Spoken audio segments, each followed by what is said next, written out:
I was a kid, all I ever wanted to be was Evel Knievel.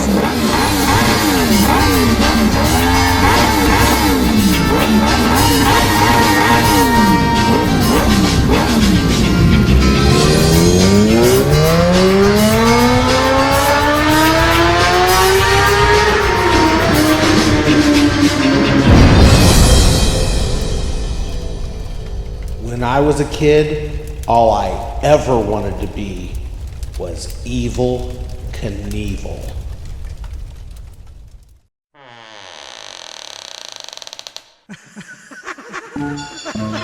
Where am I? You just entered the Dandy Funhouse.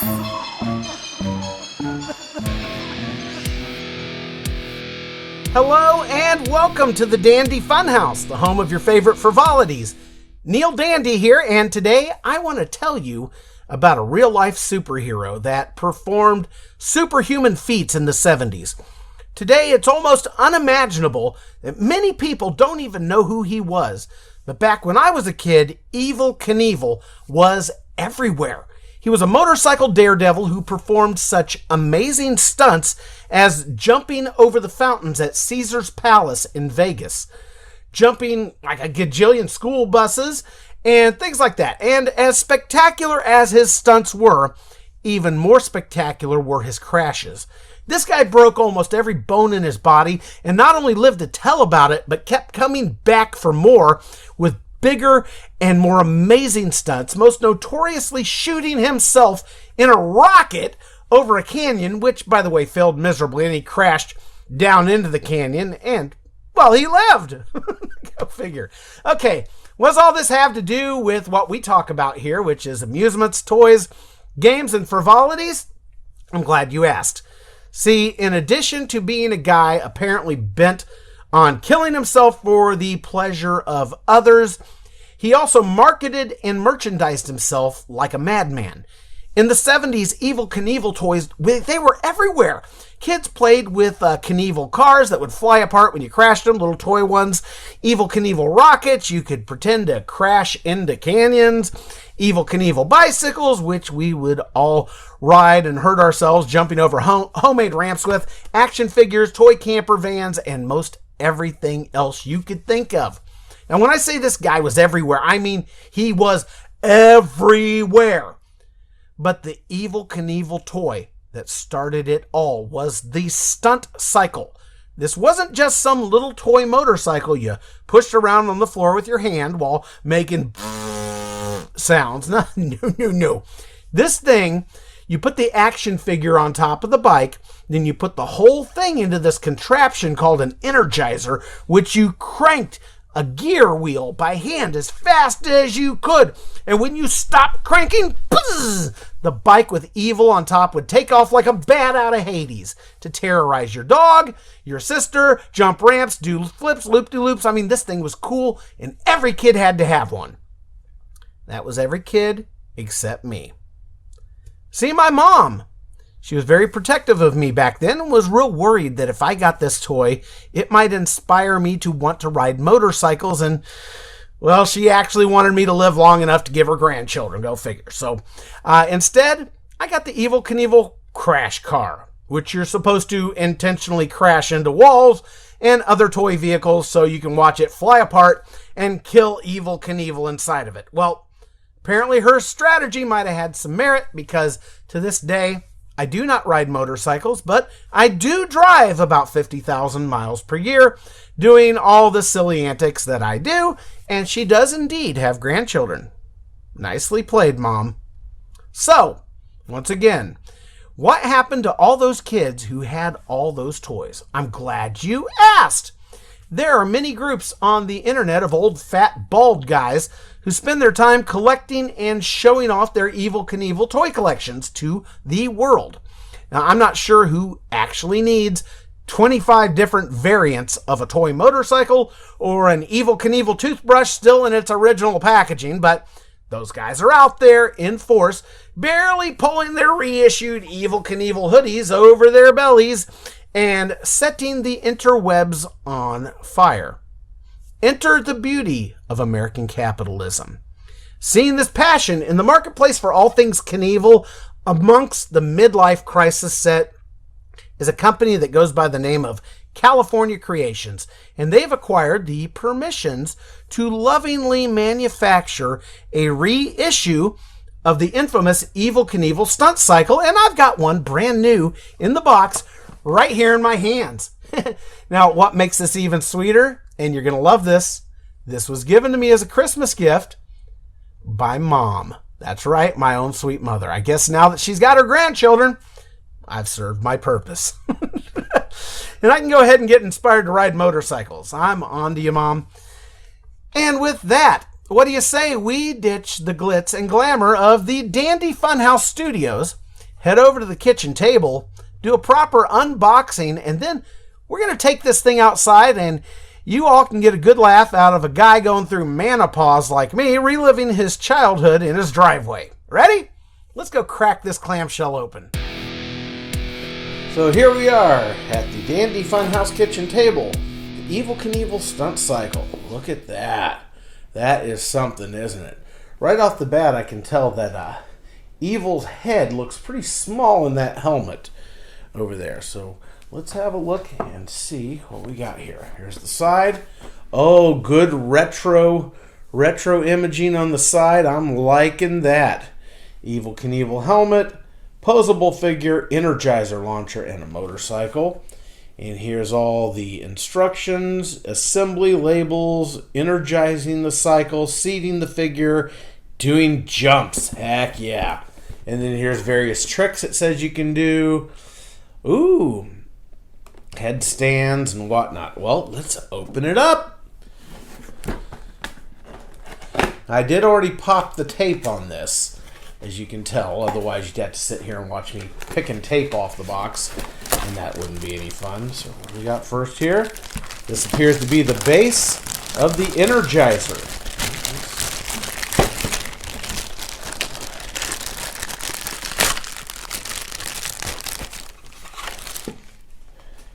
Pretty much like I remember it from when I was a kid. Evel Knievel Ideal. Ooh. That was a company that used to make it. And here's the top of the Energizer, and you just snap these two together.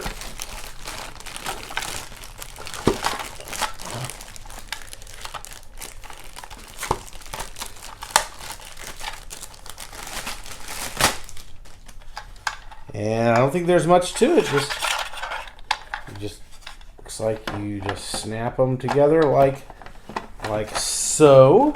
Should just go to... This might take me a second.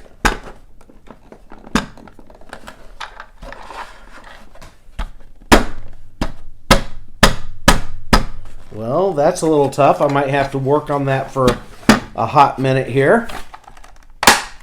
Oh, there it is. All right. First part is assembled. And I will tell you, the Energizer feels pretty lightweight, very lightweight plastic. I can't really remember if the original was this lightweight. It's got great labeling, great retro. It looks just like the original from when I was a kid, I will say. And the plastic's pretty light, and it feels kind of cheapy plastic. I'm not going to lie to you about that. As excited as I am about this. Let's keep going here. What's in here? We've got nothing else in the main box here. So we'll set that aside. And we have a white box in here with some stuff. I gotta guess everything else must be in here. Ah, the man himself, Evel Knievel. Oh, good, they put some breathing holes in here for him. Let's have a look at him.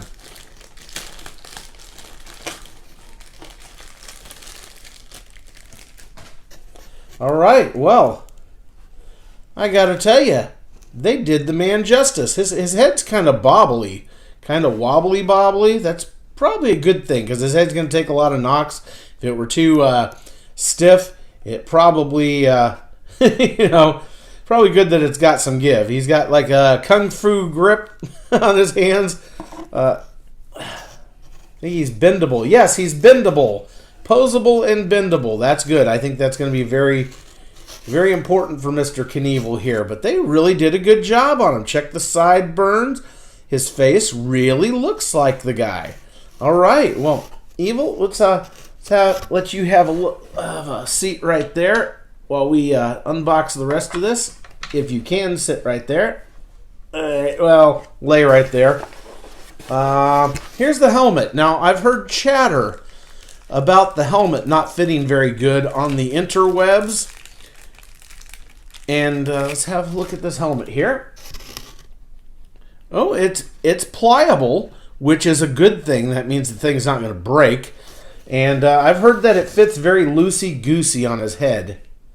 And it pops off all the time. And I will tell you, that is true. Look at that. That thing's going to do nothing but fly off his head. I'm going to probably have to stuff some foam in there or something. Get some like Gorilla Glue mounting pads and stick them in there to make it like fit him a little better. But yeah, okay. Enough of that. You're evil. There, that's a good spot for you. And the bike. Oh, look at this. This bike is black. Let's throw that box over there and let's check this out. Wow. I thought this was going to be some thin little bike, but no, this is beefy. I gotta tell you, it's got some weight to it. I mean, the outside, you know, it's plastic. Come on, let's not overdo it here. The handlebars are very pliable, which is good. I've heard complaints about handlebars breaking off. That might not be this model of bike. There's a few different models of bike, and look, the front wheel is kind of has some give to it. That's good. You see the back axle right here. I've heard that you can put drops of grease in there for it, and then oh baby, I'm a little worried that this stuff might break, but overall this thing feels pretty good. Awesome. Well, I got to tell you, there's not much more I can say right here.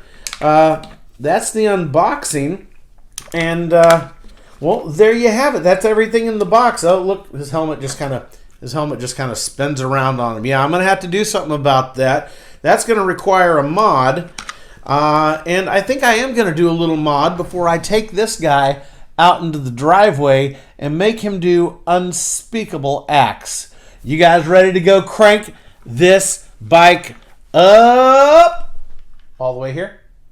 I thought you were. Let's go do it. But before we go out there, let me show you how I got this helmet to fit on right. Got a little bit of foam here, a little bit of tape here. This is actually gaffer's tape, so it's a cloth-based tape, not plastic.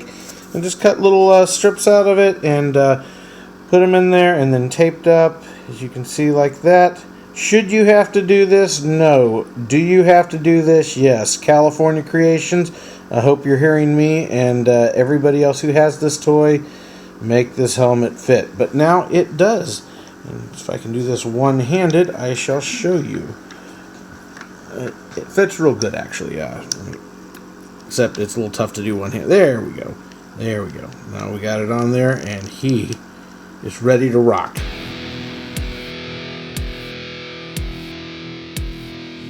I have set up a ramp made of a cutting board and some Campbell soup cans. It's pretty much what I have.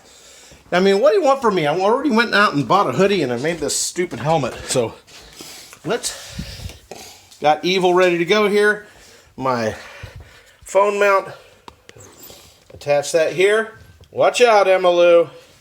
That's the dandy dog. Emma, you really don't want to be... of course.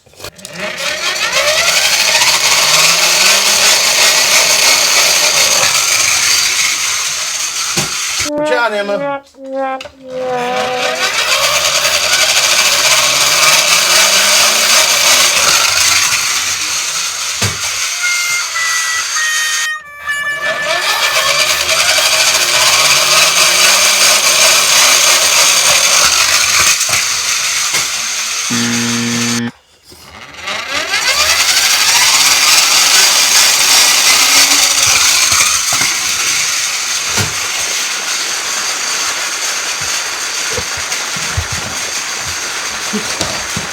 I got it to go over a ramp.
The reissue of the Evel Knievel Stunt Cycle by California Creations. I gotta say, overall, they did a pretty good job on it. But as you can see, look at his head there. See how his head's just like a bobblehead? Well, when you're cranking the Energizer, this thing vibrates around and turns around and starts looking at you like Linda Blair. So, you know, that's got to be fixed. I'll stick something down his neck and give it a little more tension so that, you know. And the fact that you have to make a mod on the helmet to get it to stay on, that's not so great. And also, if you look at the bike here, here's my last little complaint here. See these various pegs right there? And then also right here on the seat, there's a thing with pegs in it. Well, my understanding is that those things are places where you plant Evel's feet so that he can do various poses and tricks and stunts and things. But if you notice, there's no holes in his feet. Not on the inside, nowhere. So if you want those, you got to drill them yourself. I think that was an oversight. I think they're supposed to be there, but somebody somewhere decided to cut a corner. But overall, the bike's well made. Evel, you know, he doesn't break when you make him do stunts and things like that, but there's a few mods you got to make in order to use this the way it's supposed to be used. And with this thing coming in right now at around $45, I do think they should have paid a little more attention and done that right. But they got the bike really right. This thing's solid. But anyway, let's head back into the Dandy Studios for the final thoughts. What do you say? And here we are back in the Dandy Funhouse Studios. Now, you might have noticed that while I was successful at getting Evel to jump the ramp, I didn't achieve massive hang time or anything like that. Was it me, the bike, the ramp? I'm not really sure. I've been seeing videos of people on the internet jumping these bikes almost 20 feet in some cases. They seem to have spent some time figuring out just the right way to angle the ramps, how far back from the ramp to go to let the bike get up to the optimal inertia, just the right method of cranking the Energizer, known as hyper cranking. And also there are a few different styles of bikes that may possibly play into the results that I achieved. So without further ado, I think it's time to rank this Evel Knievel stunt cycle on a scale of 1 to 10 dandies. First, let's give California Creations some props for even doing this. Many people today don't even know who Evel Knievel was, so I've got to imagine this was a bit of a risky proposition to even invest in at all. So I'm going to award a few points there. A few more for the quality of the bike and the durability of both the bike and the action figure that actually looks like the real Evel Knievel. Come on now. A few more for the awesome packaging. Now I've got to subtract some, however, for the wobbly bobbly head, the ill-fitting helmet, and the lack of mounting holes in the feet, making various posing pins on the bike of absolutely no use. I could also not get the action figure to sit all the way down on the bike to save my life. Maybe after he gets broken in a little more and bent up and stuff. Also, the Energizer is very lightweight plastic, and the entire time I felt like I was going to break this thing, both while I was assembling it and while I was using it. But it did, in fact, hold up. Now, I want them to make a good profit on this, and they should. But at the price point of $45, which is what it was at the time I received it, I don't expect the world, but a little more attention to the way things work and fit together I don't think is too much to ask. So with all this, on a scale of 1 to 10 dandies, I'm going to be generous in spite of my critiques and give this a solid 7. And that's going to do it for this episode of the Dandy Funhouse.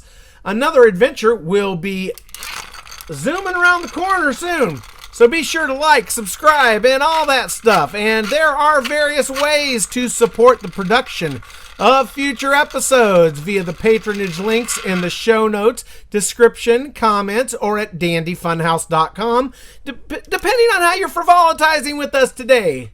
So long, and remember, in every day and every way, keep everything fun and dandy.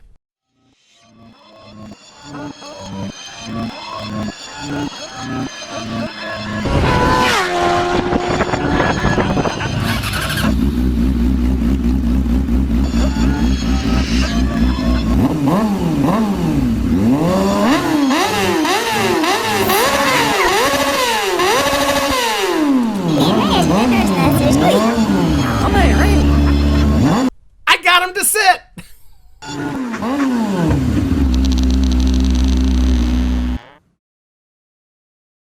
If you've enjoyed this episode of the Dandy Funhouse and wish to support future productions, look for the Funhouse supporter links in the description, comment, or show notes to contribute via your favorite method, or just visit dandyfunhouse.com. Supporters gain access to exclusive bonus material for the episode they are contributing to, and Funhouse Super Supporters get special prizes. Thank you for being a part of the Dandy Funhouse, where everything is always Fun and dandy.